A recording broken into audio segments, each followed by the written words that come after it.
Baik, bismillahirrahmanirrahim. Assalamualaikum warahmatullahi wabarakatuh. Kami dari kelompok 4 sini akan membahas tentang akuntansi perpajakan. Lalu di sini untuk anggota kami, di sini ada Brian Yafet, NPM 146. Lalu ada saya sendiri, Ramaji Pradana yang NPM 159. Lalu Geza Insan Mutakin, NPM 175. Lalu Karina Lintang Ayu, NPM 232. Lalu Oktaria Mulia, NPM 233. Lalu ada Monica Mega Puspa, NPM 234. Lalu Ardinesia, NPM 245. Dan yang terakhir Atika Rahmawati, NPM 258. Baik, di sini saya Ramaji Pradana, NPM 159, akan menjelaskan tentang kewajiban pembukuan. Nah, di pasal 28 ayat 1 dan ayat 2 Undang-Undang KUP ini, wajib pajak yang diwajibkan untuk menyelenggarakan pembukuan ini adalah wajib pajak badan dan juga wajib pajak orang pribadi yang melakukan kegiatan usaha atau pekerjaan bebas, yang mana ini peredaran usahanya ini minimal sebesar 4,8 miliar. Nah, terus wajib pajak orang pribadi ini yang melakukan kegiatan usaha ini sesuai dengan ketentuan peraturan perundang-undangan perpajakan yang diperbolehkan menghitung penghasilan itu dengan menggunakan norma perhitungan penghasilan itu tidak diwajibkan ini untuk menyelenggarakan pembukuan, namun diwajibkan untuk melakukan pencatatan. Lalu untuk ketentuan pembukuannya, yang pertama ini pembukuannya harus diselenggarakan dengan memperhatikan itikat baik dan mencerminkan keadaan atau kegiatan usaha yang sebenarnya. Lalu yang kedua, ini pembukuan atau pencatatan ini harus diselenggarakan di Indonesia dengan menggunakan huruf Latin, satuan mata uang rupiah, dan juga disusun dalam bahasa Indonesia. Lalu yang ketiga, di sini pembukuan dengan menggunakan bahasa asing dan mata uang selain rupiah ini dapat diselenggarakan oleh wajib pajak setelah mendapat izin Menteri Keuangan. Nah, lalu perubahan terhadap metode pembukuan atau tahun buku ini harus mendapatkan persetujuan dari Direktur Jenderal Pajak. Yang terakhir ini pembukuan sekurang-kurangnya ini atas terdirinya dari catatan mengenai harta, kewajiban, modal, penghasilan, dan biaya, serta penjualan dari kegiatan usaha tersebut, sehingga dapat dihitung besarnya pajak yang terutang. Lalu yang keenam, ini buku, catatan, dan dokumen yang menjadi dasar pembukuan dari dokumen lain ini termasuk hasil pengolahan data dari pembukuan yang dikelola secara elektronik atau secara program aplikasi. Lalu yang terakhir ini pembukuan diselenggarakan dengan prinsip taat asas. Nah, taat asas dan juga dengan style akural ataupun style kas. Nah, untuk next slide-nya di sini ada sanksi administrasi pembukuan, dan mana pasal 13 ayat 1 huruf D dan ayat 3 Undang-Undang KUP ini dalam jangka waktu 5 tahun setelah saat terutangnya pajak atau saat berakhirnya masa pajak ini, Direktorat Jenderal Pajak ini dapat menerbitkan surat penetapan pajak kurang bayar dalam hal kewajiban sebagaimana dimaksud dalam pasal 28 atau pasal 29. Yang tidak dipenuhi ini dapat mengakibatkan tidak diketahuinya besaran pajak yang terutang. Lalu untuk jumlah pajak dalam surat ketetapan pajak ini yang kurang bayar sebagaimana dimaksud dalam ayat 1 huruf B, huruf C, dan huruf D, ditambah lagi dengan sanksi administrasi berupa kenaikan sebesar 50% dari pajak penghasilan yang kurang bayar dalam 1 tahun, lalu 100% dari pajak penghasilan yang tidak atau kurang dipotong dan juga tidak dipungut dan tidak disetor, lalu 100% dari pajak pertambahan nilai barang dan jasa, dan pajak penjualan atas barang mewah atau barang yang kurang bayar. Lalu untuk selanjutnya juga ada sanksi pidananya pasal 39 ayat 1 huruf F, G, dan H Undang-Undang KUP ini memperlihatkan pembukuan, pencatatan, dan dokumen lain yang terkait yang mana merupakan dokumen palsu atau dipalsukan ini seolah-olah benar. Nah, itu tidak merupakan tindakan yang tidak mencerminkan keadaan yang sebenarnya. lalu tidak menyelenggarakan pembukuan atau pencatatan di Indonesia, tidak meminjamkan buku atau catatan atau dokumen lain, dan juga tidak menyimpan dokumen-dokumen penting yang menjadi dasar pembukuan atau pencatatan, termasuk hasil pengolahan data dari pembukuan yang dikelola secara elektronik atau diselenggarakan secara program aplikasi online di Indonesia sebagaimana dimaksud dalam pasal 28 ayat 11. Lalu pasal 39 ayat 2 Undang-Undang KUP ini pidana sebagaimana dimaksud dalam ayat 1 ditambahkan 1 kali menjadi 2 kali sanksi pidana. Apabila, nah ini ada apabilanya, apabila seorang ini melakukan mengulangi lagi tindak pidana di bidang perpajakan sebelum masa 1 tahunnya ini lewat. Nah, terhitung sejak selesainya menjalani pidana, yang mana mungkin penjara ini ya, dimaksud pidana penjara yang telah diputuskan oleh pemerintah. Sekian dari saya, untuk selanjutnya akan dijelaskan oleh teman saya. Terima kasih. Selanjutnya yaitu saldo normal. Saldo normal adalah suatu ketetapan yang pasti dalam ilmu akuntansi terkait dengan posisi dari akun atau rekening yang menjadi prinsip pembukuan berpasangan. Ketepatan yang diatur dalam akuntansi adalah saldo normal aktifat di debit dan saldo normal kewajiban di kredit dan sebagainya. Berikut adalah contoh saldo normal di debit, yaitu aset dan expense. Dan yang kedua yaitu saldo normal di kredit, yaitu berupa owner equity, liabilities, dan revenue. Selanjutnya yaitu PPh pasal 21. Saldo normalnya di kredit neraca. Contoh jurnalnya yaitu PT Abadi pada bulan April 2008 memiliki transaksi yang berhubungan dengan PPh pasal 21 sebagai berikut. April tanggal 5 membayar honor konsultan pajak Edi Sukoco SE sebesar 20 juta atas pemberian jasa konsultansi tahun 2008. Atas honor tersebut dipotong PPh pasal 21 sebesar 500.000. Jurnalnya yaitu tanggal 5 April. Urayanya beban konsultan di debit 20 juta, utang PPh pasal 21 di kredit 500.000 dan kas di kredit 19.500.000. Selanjutnya April tanggal 12 memperbaiki komputer ke Arif Sukamto Eskom dengan ongkos 5 juta, dipotong PPh pasal 21 sebesar 125.000. Jurnalnya yaitu April tanggal 12 beban pemeliharaan di debit 5 juta, utang PPh pasal 21 di kredit 125.000, kas di kredit 4.875.000.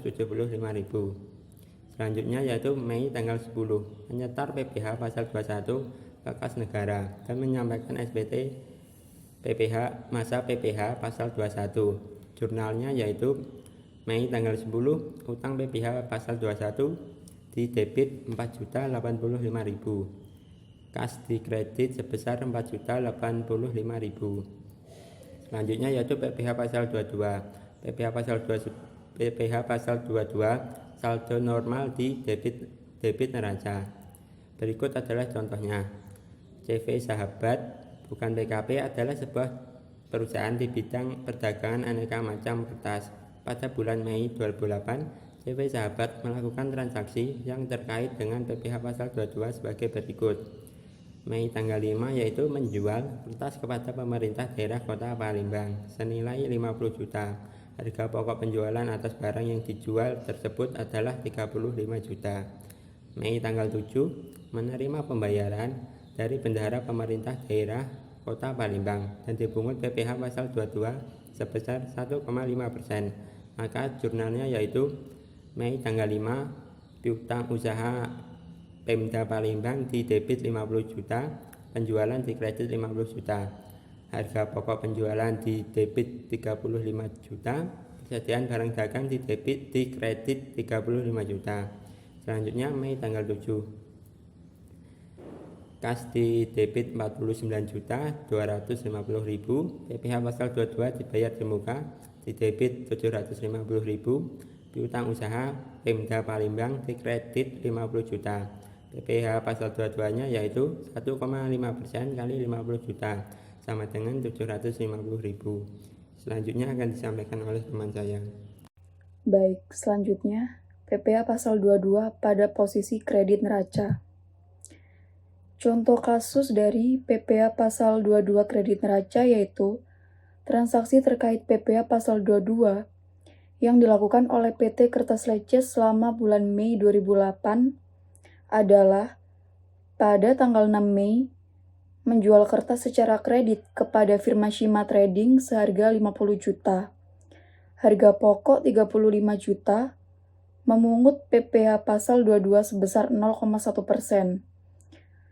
Lalu jurnal untuk mencatat transaksi tersebut yaitu pada tanggal 6 Mei piutang usaha firma Shima 50 juta 50.000 di debit, penjualan 50 juta di kredit, utang PPh pasal 22 50.000 di kredit.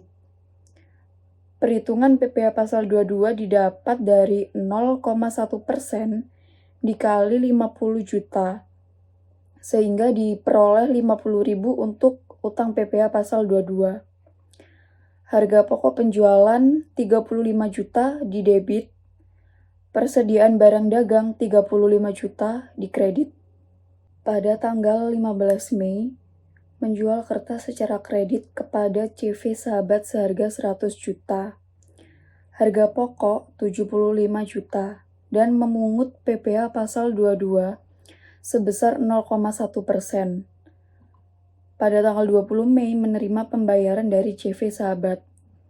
Sehingga jurnal untuk transaksi di atas yaitu pada tanggal 15 Mei piutang usaha CV Sahabat 100 juta 100.000 di debit, penjualan 100 juta di kredit, utang PPh pasal 22 100.000 di kredit. Perhitungan dari PPh pasal 22 didapat dari 0,1% dikali 100 juta sehingga diperoleh 100.000 untuk utang PPh pasal 22. Harga pokok penjualan 75 juta di debit, persediaan barang dagang 75 juta di kredit. Pada tanggal 20 Mei, kas 100 juta 100.000 di debit, piutang usaha CV Sahabat 100 juta 100.000 di kredit. Selanjutnya PPh pasal 22 pada posisi debit laba rugi. Contoh kasus dari PPh pasal 22 debit laba rugi yaitu pada tanggal 30 Maret 2008, PT Cahaya Prima jenis usaha SPBU Pertamina membeli persediaan premium senilai 100 juta secara tunai. PPh pasal 22 yang dipungut oleh PT Pertamina adalah 0,25% dikali 100 juta sehingga diperoleh 250.000.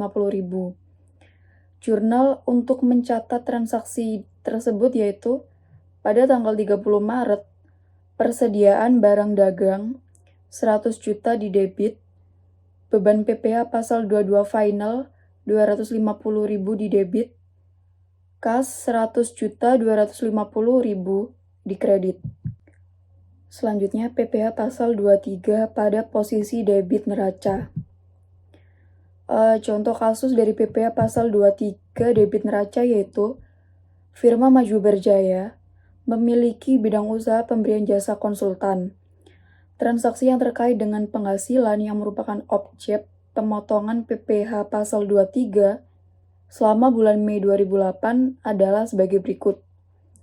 Pada tanggal 4 Mei memberikan jasa konsultasi kepada CV Semangat dengan mendapat imbalan 50 juta tunai. Sehingga jurnal untuk mencatat transaksi tersebut yaitu pada tanggal 4 Mei, kas 49 juta di debit, PPh pasal 23 dibayar di muka 1 juta di debit.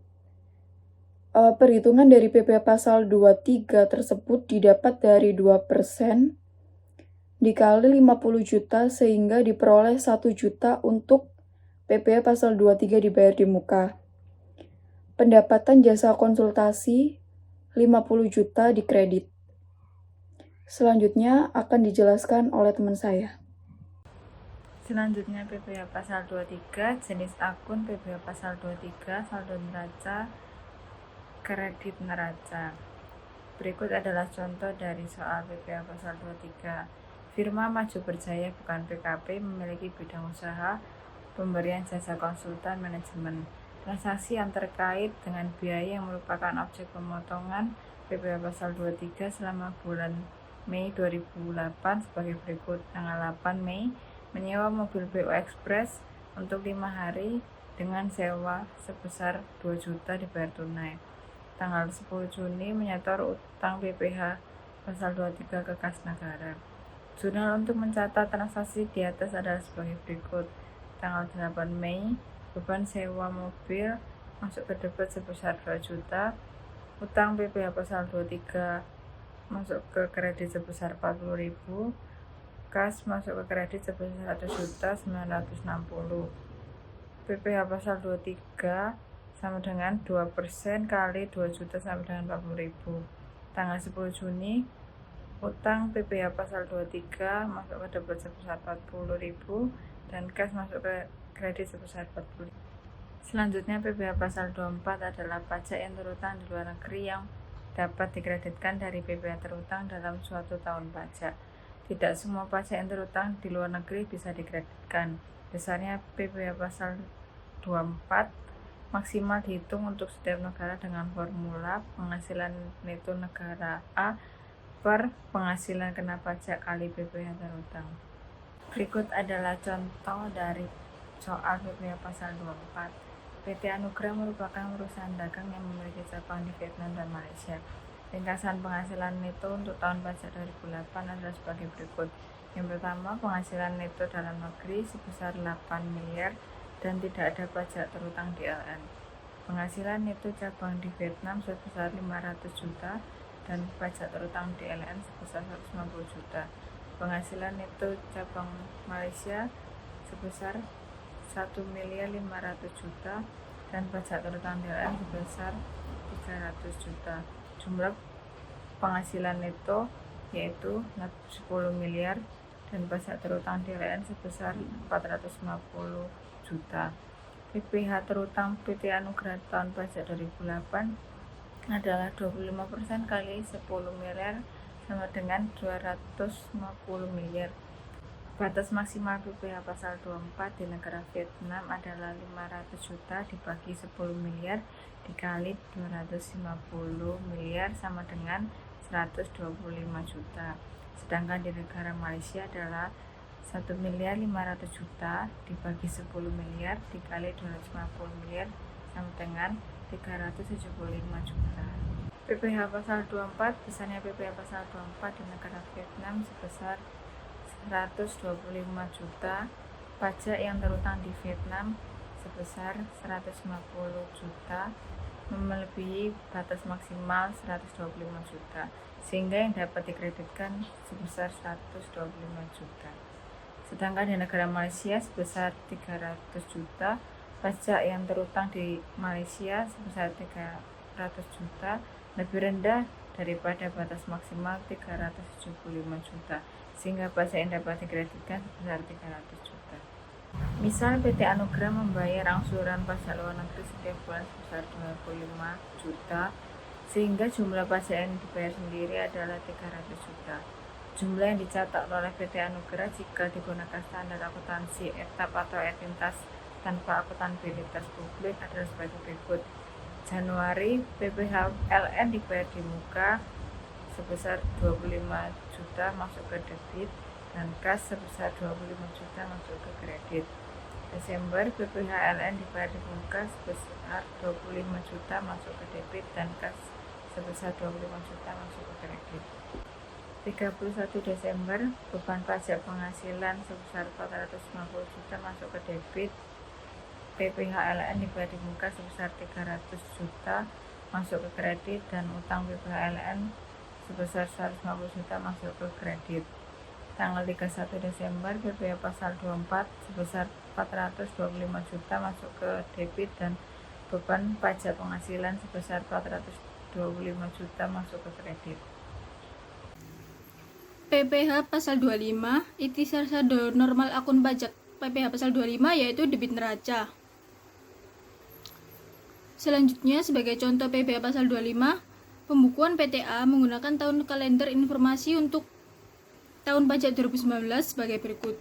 Peredaran bruto tahun pajak 2019 yaitu 52 miliar, penghasilan neto 6 miliar 600 juta, kompensasi kerugian fiskal tahun pajak 2020 1 miliar 500 juta, penghasilan kena pajak atau PKP 5 miliar 100 juta, terus PPh terutangnya 1 miliar 275 juta, sedangkan kredit pajak 75 juta, angsuran PPh pasal 25 Desember yaitu 80 miliar.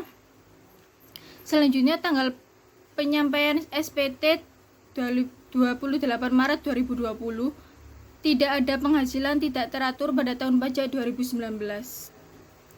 Besarnya angsuran pasal 2 PPh pasal 25, masa pajak Januari 2020 dan masa pajak Februari 2020 sama dengan angsuran PPh pasal 25 masa pajak Desember 2019 yaitu 80 juta.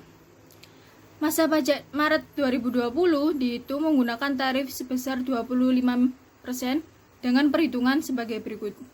Penghasilan neto sejumlah 6 miliar 600 juta, kompensasi kerugian 1 miliar 500 juta, penghasilan kena pajak 5 miliar 100 juta, PPh terutang 1 miliar 275 juta, dikurangi kredit pajak 75 juta, dasar angsuran PPh pasal 25 1 miliar 200 juta, sedangkan angsuran PPh pasal 25 100 juta.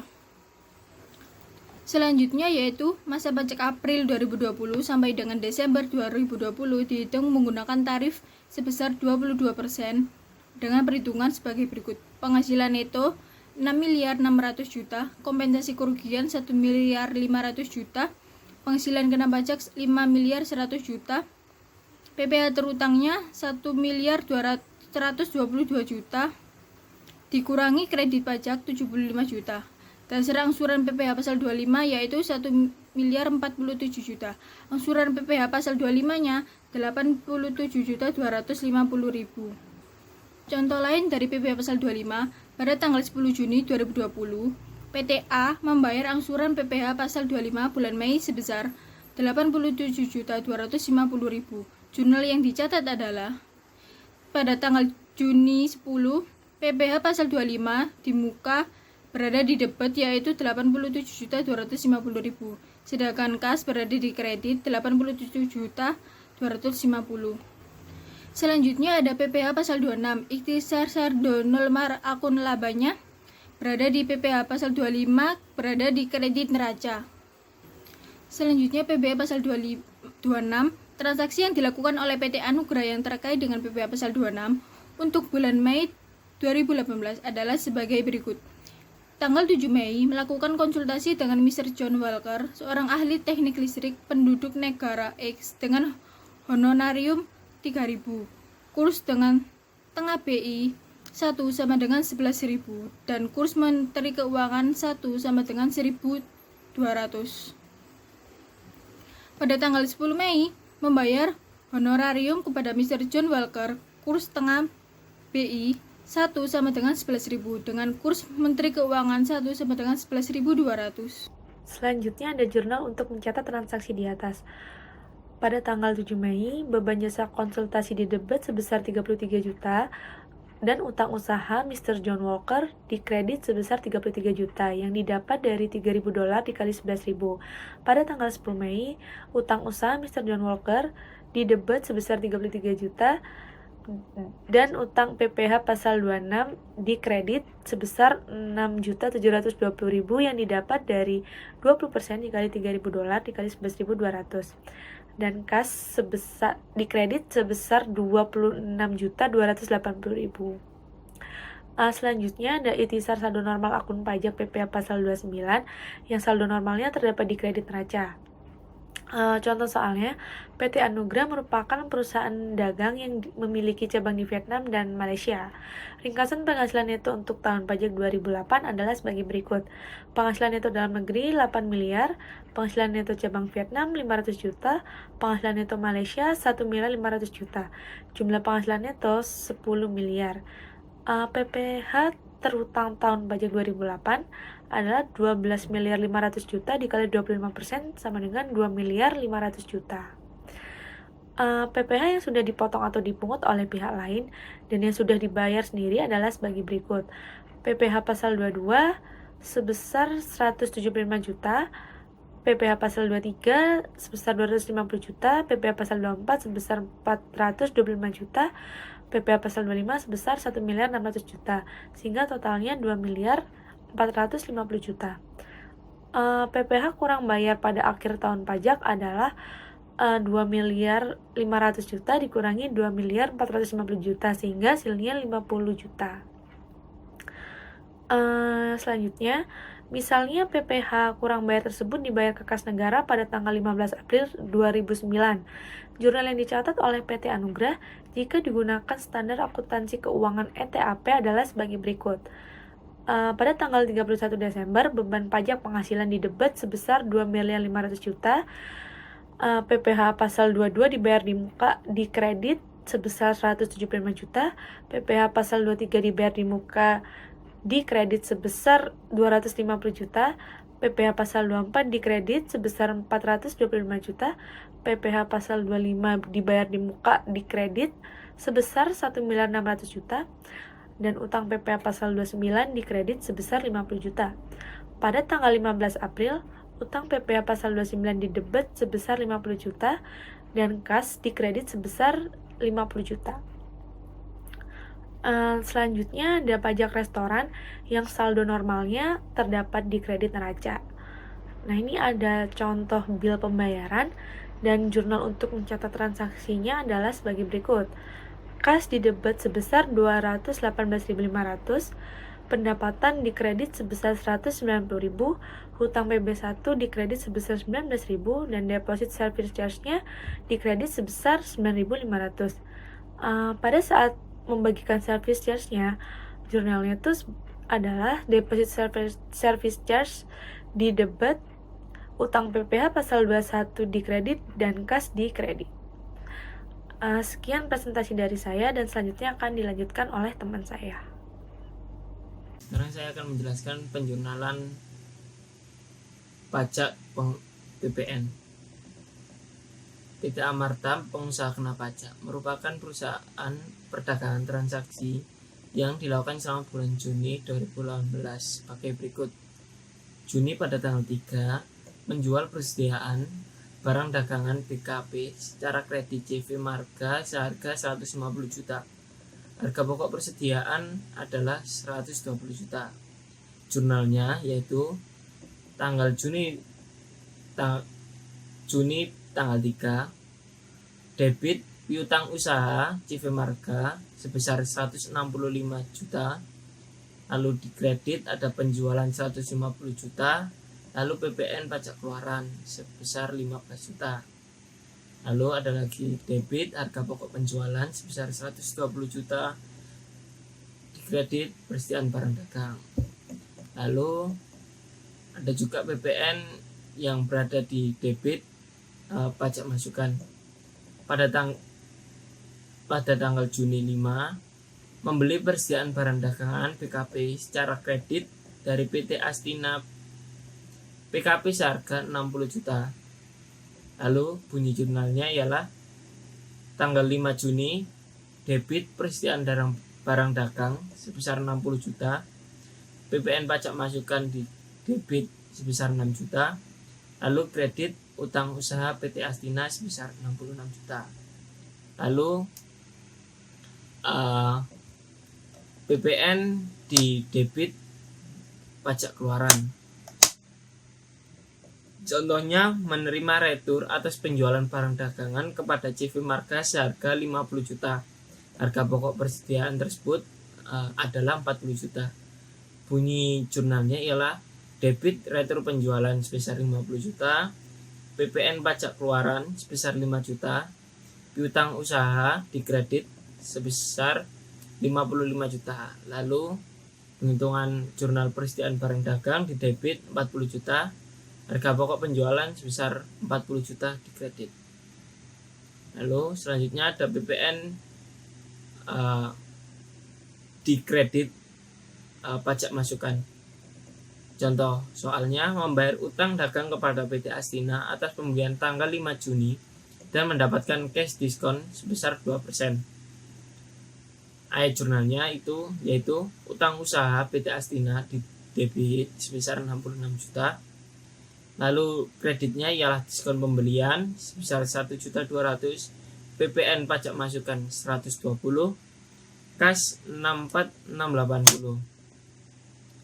Cara penghitungannya adalah DPP sebesar 60 juta dikurangi 2% yaitu dari diskon, lalu dikali 60 juta sama dengan 58.800. Itu untuk DPP. Lalu pajak masukan, cara penghitungannya adalah 6 juta dikurangi sebesar pajaknya yaitu 10% dikali 58.800 DPP-nya, lalu hasilnya adalah 120.000. Lalu sekarang saya akan menerangkan tentang penyusutan. Penyusutan pada dasarnya merupakan alokasi secara sistematis atas biaya perolehan harta berwujud untuk dibebankan selama masa manfaat harta berwujud. Penyusutan diatur pada pasal 11 Undang-Undang Pajak Penghasilan. Penyusutan untuk tujuan pajak agak berbeda dengan penyusutan untuk tujuan komersial yang dilaporkan di laba rugi. Perbedaan tersebut biaya mengenai pertama ada metode penyusutan, kedua masa manfaat harta, ketiga saat mulai dilakukan penyusutan, keempat nilai sisa. Penyusutan untuk tujuan fiskal tidak mengenal adanya nilai sisa. Halo. Metode penyusutan. Dalam standar akuntansi keuangan, metode penyusutan yang digunakan untuk menyusutkan suatu aset tetap bisa dipilih secara fleksibel karena SAK menganut principle base, yaitu metode penyusutan dipilih berdasarkan pertimbangan profesional akuntan yang mencerminkan pola penggunaan manfaat ekonomi aset tersebut dalam mendapatkan penghasilan. Misalnya sebagai contoh, mesin pabrik. Jika berdasarkan pertimbangan akuntan, pola penggunaan manfaat ekonomi mesin tersebut sebanding dengan jumlah produksi, maka metode penyusutan yang paling sesuai adalah metode satuan produksi. Lalu penyusutan untuk tujuan fiskal menganut rule base. Metode penyusutan, masa manfaat, dan cara melakukan penyusutan untuk suatu jenis aset harus mengikuti peraturan perpajakan. Sebagai contoh, mesin pabrik di atas sesuai dengan peraturan perpajakan hanya boleh disusutkan dengan metode garis lurus atau metode saldo menurun ganda. Lalu selanjutnya, untuk menentukan metode penyusutan fiskal, harta berwujud dibedakan menjadi dua, yaitu bangunan dan bukan bangunan. Harta berupa bangunan disusutkan dengan metode garis lurus, sedangkan harta bukan bangunan disediakan dua alternatif metode penyusutan, yaitu metode garis lurus atau metode saldo menurun ganda. Saya Brian Yaper Widewira dengan NPM 146. Di sini saya mau melanjutkan presentasi dari rekan saya yang membahas mengenai penyusutan dan juga masa manfaat. Dalam standar akuntansi keuangan, masa manfaat suatu aset tetap ditaksir seberapa lama aset tersebut bisa memberikan manfaat ekonomi guna memberikan penghasilan bagi sebuah perusahaan. Sesuai dengan principle based, dalam menentukan masa manfaat suatu aset tetap bisa dilakukan lebih fleksibel. Sementara itu, untuk tujuan perpajakan guna memberikan kepastian, maka pasal 11 ayat 6 Undang-Undang Pajak Penghasilan mengatur tentang masa manfaat harta berwujud untuk tujuan penyusutan fiskal. Nah, tabel yang ada di slide ini merupakan tabel yang memberikan gambaran mengenai masa manfaat dan tarif penyusutan fiskal dari harta berwujud. Yang pertama adalah kelompok harta berwujud. Kelompok harta berwujud ini dibagi menjadi dua golongan, yaitu harta berwujud bukan bangunan dan juga harta berwujud bangunan. Lalu untuk yang golongan pertama yaitu bukan bangunan dibagi lagi menjadi 4 kelompok. Ada kelompok 1, kelompok 2, kelompok 3, dan kelompok 4. Lalu untuk golongan harta berwujud yang berupa bangunan dibagi menjadi 2, yaitu permanen dan tidak permanen. Untuk masa manfaat dan tarif penyusutannya bisa dilihat pada tabel yang berikut ini. Selanjutnya, berkaitan dengan harta bukan bangunan, Menteri Keuangan telah mendapatkan telah menetapkan jenis-jenis harta dalam setiap kelompok masa manfaat yang diatur dalam Peraturan Menteri Keuangan Nomor 96 garis miring PMK Nomor PMK 03 garis miring tahun 2009. Nah, bagaimana jika suatu jenis harta bukan bangunan tidak tercantum pada Peraturan Menteri Keuangan tersebut? Berdasarkan peraturan tersebut, harta yang tidak tercantum dapat dimasukkan dalam kelompok 3 atau wajib pajak bisa juga mengajukan permohonan penetapan masa manfaat ke Direktorat Jenderal Pajak atau DJP. Yang selanjutnya membahas mengenai kapan dilakukannya penyusutan. Nah, saat mulai dilakukan penyusutan untuk tujuan komersial, biasanya dibulatkan ke bulan terdekat. Sebagai contoh, PT ABC membeli sebuah truk pada tanggal 12 April tahun 2013. Karena pembelian tersebut dilakukan sebelum tanggal 15 April, maka truk bulan April disusutkan 1 bulan penuh. Namun jika truk tersebut dibeli tanggal 17 April, maka truk tersebut baru mulai disusutkan pada bulan Mei. Demikian juga pada saat pengalihan. Penyusutan dilakukan dengan dibulatkan pada bulan terdekat. Sebagai contoh, truk di atas dijual pada tanggal 10 Juli tahun 2017, maka truk tersebut berakhir disusutkan pada bulan Juni 2017. Dan bulan Juli tahun 2017 tidak disusutkan lagi. Namun, apabila truk tersebut dijual pada tanggal 19 Juli tahun 2017, maka truk tersebut terakhir disusutkan pada bulan Juli 2017. Nah, pembahasan lebih lanjut mengenai kapan dilakukannya penyusutan, terutama untuk tujuan fiskal. Tadi kan tujuan komersial, sekarang untuk tujuan fiskal.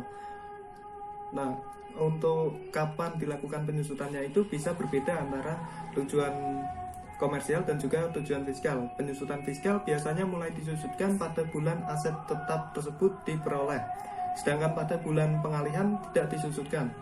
Jadi, jika truk tersebut dibeli tanggal 25 April tahun 2013 dan dijual pada tanggal 25 Juli 2017, truk tersebut mulai disusutkan bulan April tahun 2013 dan terakhir disusutkan bulan Juni tahun 2017. Lalu yang selanjutnya pada slide ini membahas mengenai contoh perhitungan penyusutan dari aset tetap, baik untuk tujuan penyusutan komersial dan juga untuk tujuan fiskal, dengan asumsi perusahaan menggunakan perhitungan metode garis lurus. Nah, aset tetap yang dimiliki oleh PT ABC pada tanggal 31 Desember tahun 2019 adalah sebagai berikut. Untuk jenis hartanya berupa kantor yang diperoleh tanggal 1 bulan 1 tahun 2018 dengan harga perolehan 2,4 miliar dan masa manfaat 30 tahun dan memiliki nilai sisa sebesar 400 juta rupiah. Lalu untuk aset tetap yang kedua adalah mobil yang diperoleh pada tanggal 25 bulan 6 tahun 2019 dengan harga perolehannya sebesar 350 juta rupiah dengan masa manfaat 5 tahun dan memiliki nilai sisa sebesar 50 juta rupiah.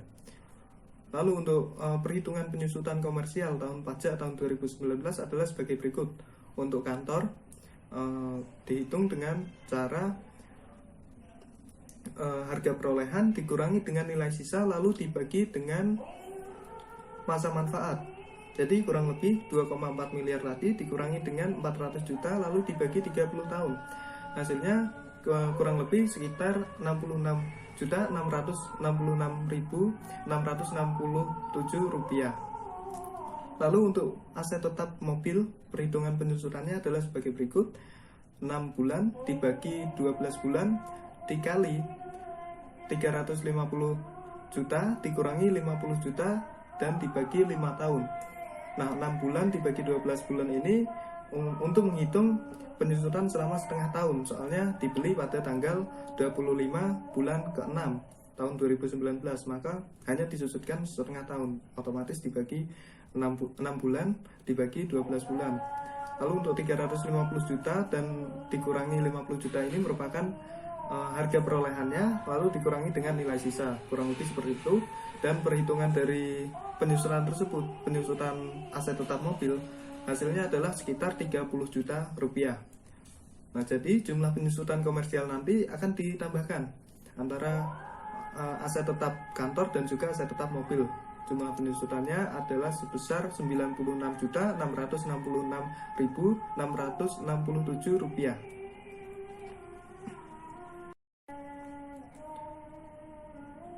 Nah, lalu yang selanjutnya di sini merupakan salah satu contoh lampiran khusus SPT tahunan pajak penghasilan wajib pajak badan pada tahun 2019. Nah, ini bisa dilihat mobil ini dikelompokkan ke dalam harta berwujud kelompok 2, lalu diisi bulan dan tahun perolehannya, harga perolehannya juga diisi, nilai sisa buku fiskal awal tahun diisi sebesar 350 juta rupiah.